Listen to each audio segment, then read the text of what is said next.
Welcome back to another round of videos of After the Flood with Professor Brett McDermott. Now Brett, really appreciated your time last video about triggers, and this week I think we might talk a little bit more about PTSD or post-traumatic stress disorder.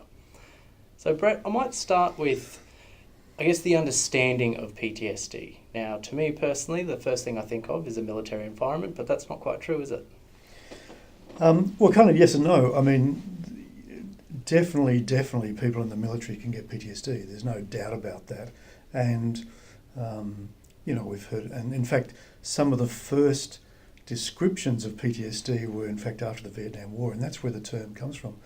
But before PTSD, there was combat neurosis after World War II, and before that there was shell shock after World War I. In fact, there's even PTSD described after the American Civil War. So PTSD has been around in the military for a long time, probably as long as the military. But any event that you experience where you thought you were going to die, is an event that can cause PTSD. Right, okay. Well, thank you for the update on the knowledge on that topic. Now, obviously, there would have been some cases in the flooding where people may have thought they were going to die or were in an uncomfortable situation to the point where they felt their lives were at risk. Yeah. Okay, and it's really important to remember that that we, including psychiatrists, can't read other people's minds. Just because you thought you weren't going to die doesn't mean the next punter didn't think that they were going to die. It's an incredibly individual thing, and it's part of your past experience, part of how you interpret things. If you've been in a flood before, you might have not been that worried at all. If this is the first time you'd ever seen rain, like some children, in Western Queensland, it could be incredibly frightening. I'll part a little bit of a personal experience. I was living in Brisbane during those floods, and at that point I really did not feel uncomfortable at all. Now, I was in a better situation in terms of location, so that probably contributed. This flood, however, I was affected. Now, obviously not to the point where some people in the city were.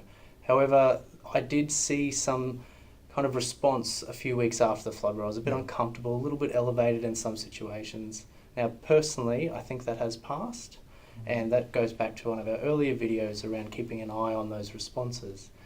Since we're hitting the 10-week mark since the flood, do you have any advice on what people should be looking out for at the moment? Yeah, absolutely. And I think that's actually a great scenario where emotional health's a bit different to a lot of other health. Like, for instance, you either have diabetes or you don't.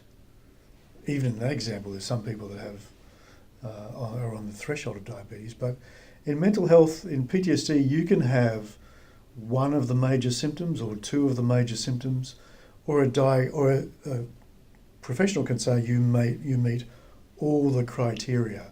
So in mental health, it's kind of a little bit different. You can actually have a little bit of PTSD. Now, at 10 weeks, if these symptoms, which I'll explain in a minute, haven't gone away, then I suggest you're at some risk of having a problem that needs some help. Most people should actually be well and truly better by now, and their functioning should be back to what it was before. So the first thing is, are you still having symptoms, and are they troubling? And if they are, then later on in this video we'll suggest what to do. Now, what are these symptoms? The easy way to remember it is they have sort of major symptom clusters. So the first cluster we call re-experiencing. So having flashbacks, feeling like you're in the flood again, even though you're not. Having nightmares, which is kind of like a flashback when you're asleep. When you drive past somewhere, having a sudden reminder that thing's reminded you about being in the floods. So these various ways of feeling it again and getting these symptoms that are reminders, they're one symptom category. The second symptom category are what we call emotional numbing and detachment. So a lot of people that have these scary, scary events spend all their time pushing them out of their brain and pushing them out of their consciousness, pushing them out of their reality. And they do it so well, they start to feel numb. They start to feel like they don't have really any emotions anymore. The classic is the military person who goes to a war zone with a bubbly personality and comes back very controlled. And the husband or the wife says, you've changed, you've had a personality change. So that's the second category. So the first is re-experiencing, and the second is becoming emotionally numb or detached. And the third one is, we call it autonomic arousal, or you've just ratcheted up your kind of, your sympathetic nervous system, your nervous system response. So you might be, your heart rate might be higher, you might get palpitations, feeling your heart bouncing all over the place. You might get serious kind of butterflies and tummy pain. You might be clenching your muscles, you might be sweaty. So you might have increased startle response, or you might be vigilant, looking out for danger all the time. So that's a lot to digest. I'll just say it one more time.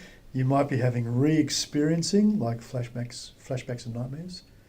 You might have emotional numbing and detachment, like people are starting to say you've had a personality change, or your nervous system might be really primed to go, and you might be vigilant for danger.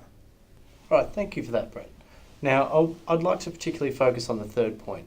Now, on a day-to-day basis, there are times in our working and personal life where we often feel that response of anxiety or, the fight or flight. Now, when it comes to PTSD, is it easy to distinguish between that and what's a normal day-to-day behaviour? Yeah, I mean, that's a really interesting question. So, in some ways, you can conceptualise PTSD as being partly an adaptive and normal response. So if I was in a war situation, especially if I was at kind of the pointy end, near the kind of the front or whatever, in a very dangerous situation, I would want to sleep lightly. I would want to wake up quickly. I would want to control my emotions, and I would actually want to be hypervigilant. And in fact, hypervigilant might save my life. Okay, so all those things are very adaptive.